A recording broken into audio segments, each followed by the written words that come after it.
মোটামুটি। তো এখানে এই নোটটা কিন্তু খুবই ইম্পর্টেন্ট আছে, এগুলা থেকে একদম এগুলা থেকেই ডিরেক্ট কোশ্চেন আসে ভালো ভালো করে পড়লে, যেগুলা লাইন আমি দিয়েছি। তো কম্পোজিশন অফ অ্যাটমসফিয়ার প্রথমে আমাদের পড়তে হবে, অর্থাৎ বায়ুমণ্ডলের উপাদান, বায়ুমণ্ডল কি কি জিনিস দ্বারা গঠিত। তো বায়ুমণ্ডল মেইনলি ভূপৃষ্ঠ থেকে ঊর্ধ্বে 10,000 কিলোমিটার পর্যন্ত বিস্তৃত। ঠিক আছে, ভূপৃষ্ঠ থেকে ঊর্ধ্বে 10,000 কিলোমিটার পর্যন্ত বিস্তৃত, এটা সবাই জানে। ভূপৃষ্ঠ থেকে 100 কিলোমিটার বায়ুমণ্ডলকে আমরা আবহবিদ্যা বলতে ধরি, আর 100 কিমির উপরে যেটা আছে সেটাকে অ্যারোনমি বা মহাকাশ বিদ্যা বলি। আমরা অনেকে বলি রাকেশ শর্মা মহাকাশে গেছিল। মহাকাশ মানে কি? কিছুদিন আগে একটা আমেরিকায় একটা ভারতীয় বংশোদ্ভূত মেয়ে আসলো না মহাকাশ থেকে।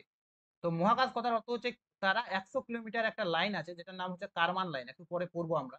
সেই কারমান লাইনকে ওভারটেক করে, তো কেউ যখন এই কারমান লাইনকে ওভারটেক করে উপরের দিকে চলে যাবে, সুনিতা উইলিয়াম, হ্যাঁ, ওভারটেক করে উপরের দিকে চলে যাবে, তখন তারপরের যে অংশটা 100 কিলোমিটার থেকে 10,000, এটাকে বলা হয় অ্যারোনমি বা মহাকাশ বিদ্যা।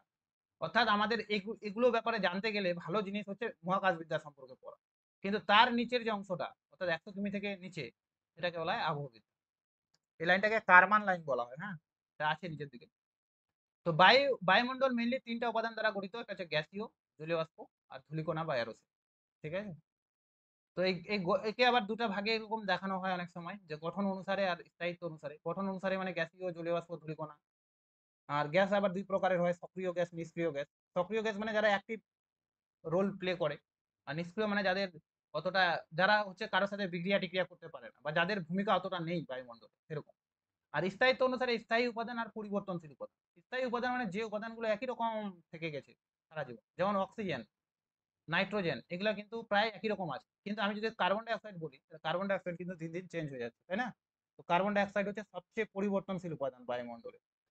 ঠিক আছে, তো আমরা গ্যাসীয় উপাদান পড়বো, যে 10,000 কিমি পর্যন্ত বিস্তৃত হলেও, অর্থাৎ গ্যাস 10,000 কিলোমিটার পর্যন্ত পাওয়া যায়, কিন্তু 99% পাওয়া যায় 100 কিলোমিটারের মধ্যেই।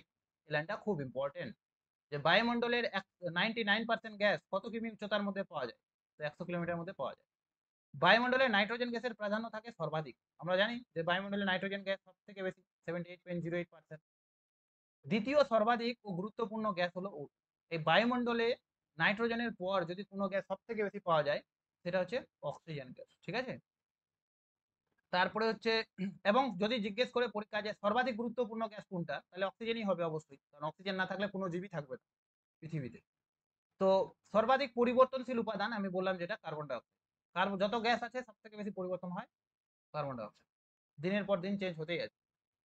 এবার হচ্ছে প্রতিক্রিয়াহীন গ্যাস বা নিষ্ক্রিয় গ্যাস বা নোবেল গ্যাস বা ইনার গ্যাস, সব একই। তো নাইট্রোজেন হবে, হিলিয়াম হবে, নিয়ন হবে, আর্গন হবে, ক্রিপ্টন হবে, জেনন হবে, রেডন হবে। নাইট্রোজেনও কিন্তু, হ্যাঁ, নাইট্রোজেনের পরিমাণ বেশি আছে, সেই জন্য সে নিষ্ক্রিয় গ্যাস নয়, ওরকম নয় কিন্তু। নাইট্রোজেন একটা নিষ্ক্রিয় গ্যাস। ঠিক আছে, এগুলো আমাদের মুখস্থ রাখতে হবে, যে কোন কোনগুলো নিষ্ক্রিয় গ্যাস, পরীক্ষার সময় অনেক সময় দিয়ে দেয়। এবার এখানে একটা চার্ট আছে, তো এই চার্টটা অনেক সময় এরকম দেয় যে পুরো মুখস্থ করতে হবে এটা একদম, কারণ পর পর সাজাতে দিয়ে দেবে। দেখা গেলো এখান এখান থেকে চারটা দিয়ে দিল তুলে, বলে এগুলোকে পর পর সাজাও। তো এটা মুখস্থ রাখার একটা উপায় আছে, আমি বলে দিচ্ছি, আমি যেভাবে মনে রাখি আর কি, না আমরা যেভাবে মনে রাখি। কিভাবে মনে রাখবো? প্রথমে উপাদানগুলোতে এরকম পর পর গ্যাসগুলোর নামটা মনে রাখাটাই সুবিধা। তো মানলাম আমার কাছে একটা কার আছে, কার মানে গাড়ি, হ্যাঁ, মনে রাখার উপায় আর কি।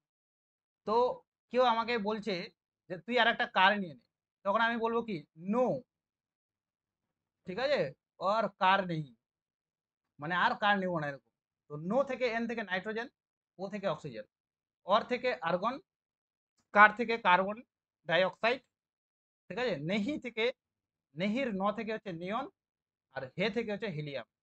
ঠিক আছে, তারপর বলো মত কর জোর, মত কর জোর এরকম। ঠিক আছে, হাসি লাগবে কিন্তু সিম্পল আবার। মত মানে হচ্ছে এই যে এখানে লেখা আছে মিথেন। ঠিক আছে, কার থেকে ক্রিপ্টন, জোর থেকে হচ্ছে হাইড্রোজেন। এরকম করে মনে রাখি দেবো, লাস্টে জেনন আর।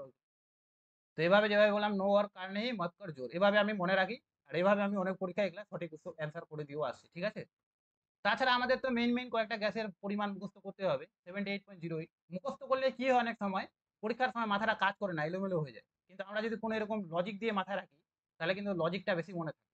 ওই জন্য মুখস্থ তো করবোই, পাশাপাশি কোনো একটা লজিক দিয়েও মনে রাখতে হবে।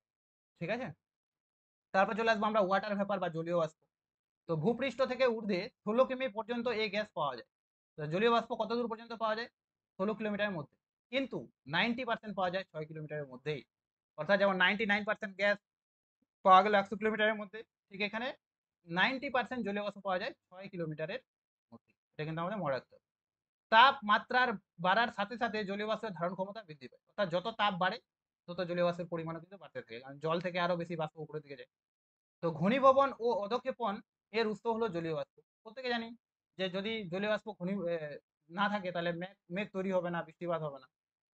জলীয় বাষ্পের পরিমাণ বেশি হলে বাষ্পীভবনের হার কমে যায়। তো এই কয়েকটা জিনিস আমাদের মাথায় রাখতে হবে, যে জলীয় বাষ্পের পরিমাণ বৃদ্ধি হলে এগুলা না, এগুলা থেকে কনসেপচুয়াল কোশ্চেন দিয়ে দিবে একদম। কেন এই লাইনটা কেন দেওয়া আছে, যে জলীয় বাষ্পের পরিমাণ যদি বেশি হয় তাহলে বাষ্পীভবনের হার কমে যায় কেন? কারণ জলীয় বাষ্প, যে বাতাস যে আছে, বাতাসের একটা লিমিটেশন আছে। 100% যখন বাতাস স্যাচুরেটেড হয়ে যাবে, যেটাকে বলা হয় সম্পৃক্ত বায়ু, তখন কিন্তু আর জলীয় বাষ্প উপরে যেতে পারবে না। ওই জন্যই বলেছে জলীয় বাষ্পের পরিমাণ যত বাড়বে বাষ্পীভবনের হারটা কিন্তু তত কমে যাবে। ঠিক আছে। তারপর আছে একটা পয়েন্ট, এরোসেল। এরোসেল কি, বায়ুমণ্ডলের নিম্ন স্তরে অসংখ্য ধূলিকণা ভেসে বেড়ায়। এই ধূলিকণা, লবণকণা ইত্যাদিকে একত্রে এরোসেল বলা হয়। ঠিক আছে। এরোসেলগুলি জলীয় বাষ্প ঘনীভূত করে বৃষ্টিপাত ঘটাতে সাহায্য করে।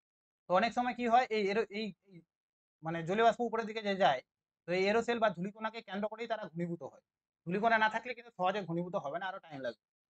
এগুলি প্রাকৃতিক, মনুষ্য সৃষ্ট বিভিন্ন কারণে উৎপত্তি। এই ধূলিকণাগুলো অনেক সময় প্রাকৃতিক উপায়েও হতে পারে, যেমন আগ্নেয়গিরি অগ্নুৎপাত যদি কোথাও হয়, ওখান থেকে তো প্রচুর পরে শুকিয়ে গেলে ধুলা টুলা হয়, তো ওটা তো প্রাকৃতিক উপায়ে হলো। অনেক সময় মনুষ্য সৃষ্ট উপায়েও হয়। তো এই কয়েকটা পয়েন্ট ছিল, এগুলো সবারই মোটামুটি জানা, যেগুলো বোল্ড করা আছে ওগুলো সব থেকে বেশি ইম্পর্টেন্ট। এটার পরে এবার চলে আসবো আমরা স্ট্রাকচার অফ অ্যাটমসফিয়ার, অর্থাৎ বায়ুমণ্ডলের গঠন। বায়ুমণ্ডলের গঠন। তো বায়ুমণ্ডলের গঠনকে দুই ভাগে ভাগ করা যায়, একটা হচ্ছে তাপমাত্রার ভিত্তিতে, একটা হচ্ছে উপাদানের বৈশিষ্ট্য অনুসারে। ঠিক আছে। এখানে আমি ছাকটা দিয়ে দিচ্ছি। উপাদানের তারতম্য অনুসারে হচ্ছে, মানে বায়ুমণ্ডলে কোথায় কিরকম উপাদানগুলো পাওয়া যাচ্ছে। তো দুই ভাগে ভাগ করা যায়, একটা হোমোস্ফিয়ার, একটা হেটেরোস্ফিয়ার। হেটেরোস্ফিয়ারের যে ভাগগুলো আছে, এখান থেকে অনেক সময় সাজাতে দিয়ে দেয় এরকম মিলামিলি। একদিকে থাকে উচ্চতা, আর একদিকে থাকে যে আণবিক নাইট্রোজেন স্তর, পারমাণবিক অক্সিজেন স্তর, হিলিয়াম স্তর, হাইড্রোজেন স্তর, এরকম। আর উষ্ণতার তারতম্য অনুসারে এরকম troposphere, stratosphere, mesosphere, thermosphere, exosphere, magnetosphere. কোনোদিন পরীক্ষা আসবে না যে উষ্ণতার তারতম্য অনুসারে কয় ভাগে ভাগ করা যায়, এর ভিতর থেকে কোশ্চেন আসবে। এটা ছকটা জাস্ট বোঝার জন্যই দিয়েছি, হ্যাঁ। তো প্রথমে আমরা পড়বো যে কেমিক্যাল স্ট্রাকচার, অর্থাৎ এই যে বললাম আমরা রাসায়নিক উপাদান অনুসারে কোথায় কি উপাদান পাওয়া যায় তার ভিত্তিতে। তো দুই ভাগে ভাগ করা যায়, সমমণ্ডল আর বিষমমণ্ডল বললাম। তো সমমণ্ডল বা হোমোস্ফিয়ারের বিস্তার হচ্ছে 0 থেকে 88 কিলোমিটার পর্যন্ত, আর বাকি 88 থেকে 10,000 কিলোমিটার পর্যন্ত যেটা পাওয়া যায় সেটা হচ্ছে হেটেরোস্ফিয়ার। ঠিক আছে। এই হেটেরোস্ফিয়ারকে চারটা ভাগে ভাগ করা যায়, যেটাই খুব ইম্পর্টেন্ট। এক হচ্ছে আণবিক নাইট্রোজেন স্তর, অর্থাৎ এখানে নাইট্রোজেন গ্যাসটা প্রচুর পরিমাণে পাওয়া যায় এবং সেটা আণবিক অবস্থায় থাকে অবশ্যই। তারপরে হচ্ছে পারমাণবিক অক্সিজেন স্তর 200 থেকে 1120 কিলোমিটার। এখানেও অক্সিজেন পাওয়া যায়, কিন্তু এই অক্সিজেনটা পারমাণবিক অবস্থায় আছে, যেটা আমাদের কোনো কাজে লাগে না। ঠিক আছে, ক্ষতি করারও। হিলিয়াম স্তর হচ্ছে 1120 থেকে 3540 কিলোমিটার। এগুলো একদম মুখস্থ করে নিতে হবে, এখান থেকে কোশ্চেন আসে জেনে। হাইড্রোজেন স্তর সবার ঊর্ধ্বে। হাইড্রোজেন গ্যাস যেহেতু হালকা, ওই জন্য সে সবার ঊর্ধ্বে থাকে। ঠিক আছে। 3540 থেকে 10,000 কিলোমিটার। তো এইরকম একটা ছবিতে দেখা যায় যে এই 88 কিলোমিটারের ভিতরে আছে হোমোস্ফিয়ার, তারপরে আছে হেটেরোস্ফিয়ার। ঠিক আছে। ছবিগুলো খুব সুন্দর আছে নোটটা। আচ্ছা, নিচে কি আছে কিছু? নিচে তো আছে। তো থার্মাল স্ট্রাকচার এবার চলে আসবো আমরা, তো তাপমাত্রার ভিত্তিতে। তাপমাত্রার ভিত্তিতে আমরা দেখবো যে এই স্ট্রাকচারগুলোতে, এই স্তরগুলোতে কোনো কোনো জায়গায় এরকম আছে যে যেখানে উচ্চতা বৃদ্ধির সাথে সাথে তাপমাত্রা কমতে থাকে, আবার কোনো কোনো জায়গা আছে উচ্চতা বৃদ্ধির সাথে সাথে তাপমাত্রা বাড়তে থাকে। তো এইরকম তাপমাত্রার ভিত্তি থেকে কিন্তু কয়েকটা ভাগে ভাগ করা যায়, মেইনলি 6টা বা 5টা ভাগে ভাগ করা হচ্ছে। ঠিক আছে। তো প্রথমে আছে ট্রোপোস্ফিয়ার, যার বিস্তার হচ্ছে 0 থেকে 12 কিলোমিটার গড়ে। কোনো কোনো বই আলাদা থাকতেই পারে, হ্যাঁ। এর উৎপত্তি হচ্ছে, মানে এই যে ট্রোপোস্ফিয়ার শব্দটা এসেছে গ্রিক শব্দ ট্রোপোস থেকে, যার অর্থ হচ্ছে ক্ষুব্ধ।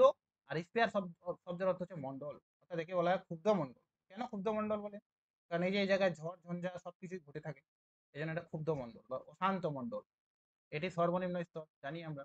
এই স্তরটি নিরক্ষীয় অঞ্চলে 18 কিলোমিটার, ক্রান্তীয় অঞ্চলে 13 কিলোমিটার, মেরু অঞ্চলে 8 কিলোমিটার। অর্থাৎ আমরা যদি এরকম করে দেখি, তো এই নিরক্ষীয় অঞ্চলটাতে এই লেয়ারটা উপরের দিকে বেশি থাকে, আর যত এদিকে যেতে যাই তত কিন্তু কমতে থাকে। এর কারণটা হচ্ছে এই জায়গায় টেম্পারেচারটা বেশি, তো সবকিছু এখানে হালকা হয়ে বেশি উপরের দিকে উঠে যেতে পারে, হ্যাঁ। হালকা হয়ে উপরের দিকে উঠে যেতে পারে, ওই জন্য এটা কিন্তু একটু বেশি ছড়ানো। তো 18, 8 আর 13 এগুলোকে যোগ করলে, 3 দিয়ে ভাগ করলে গড়ে মোটামুটি 0 থেকে 12 কিলোমিটারের মধ্যে কিন্তু এটা অবস্থান করে। এখানে বায়ুর ঘনত্ব সর্বাধিক, সব বায়ুগুলো এখানে থাকে। যেগুলা যেগুলা ভারী ভারী ভারী বায়ু, সেগুলো তো নিচের দিকে থাকবে। তো সব ভারী বায়ু এই জায়গায় আছে আর ঘনত্ব বেশি হয়ে গেছে। দুর্ঘটনার আশঙ্কা থাকায় বিমান চলাচল করে না। এই স্তর দিয়ে যেহেতু সবসময় ঝড় ঝঞ্ঝা বৃষ্টিপাত এগুলো ঘটতে থাকে, তো সেই জন্য বিমানগুলো কিন্তু এই স্তরটাকে অ্যাভয়েড করে। বিমানগুলো কিন্তু তার উপরের স্তর দিয়ে যায়, অর্থাৎ স্ট্রেটোস্ফিয়ার দিয়ে যায়।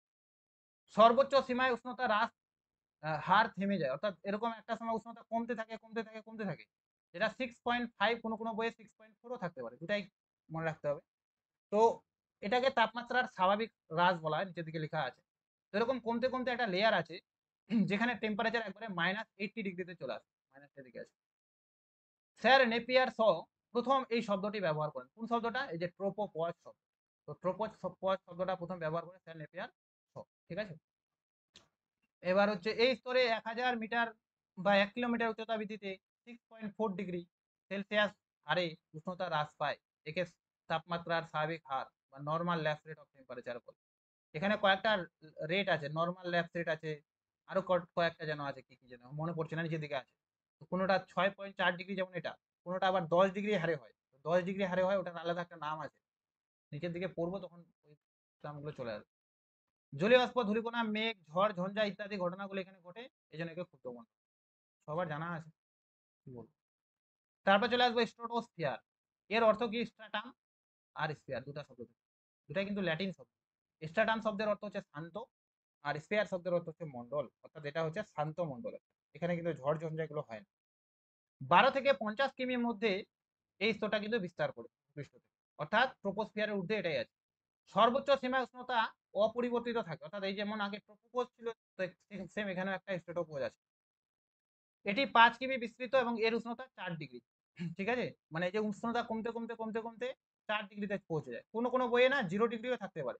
তো এগুলা জিনিস ওই জন্য পরীক্ষা দেয় না, যেহেতু এক এক বই এক এক রকম আছে, তো আমরা কোনটা নিব? তো ওই জন্য এগুলা কোশ্চেন পরীক্ষা আসেই না। তাও আমাদের মনে রাখতে হবে 0 বা 4 ডিগ্রি চলে যায়, কমতে কমতে, সরি বাড়তে বাড়তে 0 বা 4 ডিগ্রিতে পৌঁছে যায় কিন্তু এখানে সর্বোচ্চ উষ্ণতা। ওজোন স্তরের অতিবেগুনি রশ্মি শোষণ করার জন্য স্ট্রাটোস্ফিয়ারের উষ্ণতা বৃদ্ধি পায়। তো কেন উপরের দিকে গেলে টেম্পারেচার বৃদ্ধি পায়, কেউ যদি জিজ্ঞেস করে, তো আমরা জানি এখানে একটা ওজোন স্তর রয়েছে স্ট্রাটোস্ফিয়ারের মধ্যে, যারা কি করে সূর্যের আল্ট্রাভায়োলেট রশ্মিগুলোকে শোষণ করে নেয়, এবং এই লেয়ারটা কিন্তু তারা উত্তপ্ত করে রাখে। তো যত উপরের দিকে যায়, ওই জন্য এই অঞ্চলে কিন্তু হচ্ছে উষ্ণতা বাড়তে থাকে। তো ধূলিকণা থাকলেও জলীয় বাষ্পের অভাবে ঘনীভবন হয় না। ধূলিকণা আছে কিন্তু জলীয় বাষ্প যেহেতু নেই, অত উপরে যেতে পারে না, তাই জলীয় বাষ্প হয় না, তাই ঝড় ঝঞ্ঝাও হয় না, বৃষ্টিপাতও হয় না, আর এই জন্য একে শান্ত মণ্ডল বলা হয়। দ্রুতগামী জেট বিমান নিরাপদে এই স্তরে যাতায়াত করে।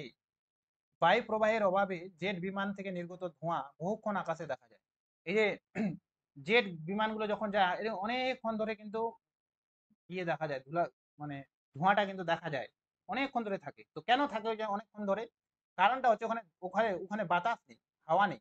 তো হাওয়া নেই জন্য ওটা তাড়াতাড়ি ছড়াতে পারে না, অনেকক্ষণ ধরে একটা জায়গায় থেকে যায়। আন্টার্কটিকায় শীতে বর্ণময় শুকতি মেঘ বা মাদার অফ পাল ক্লাউড দেখা যায়। হ্যালো।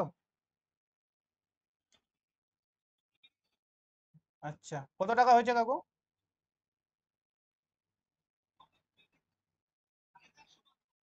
আচ্ছা ঠিক আছে, আসছি।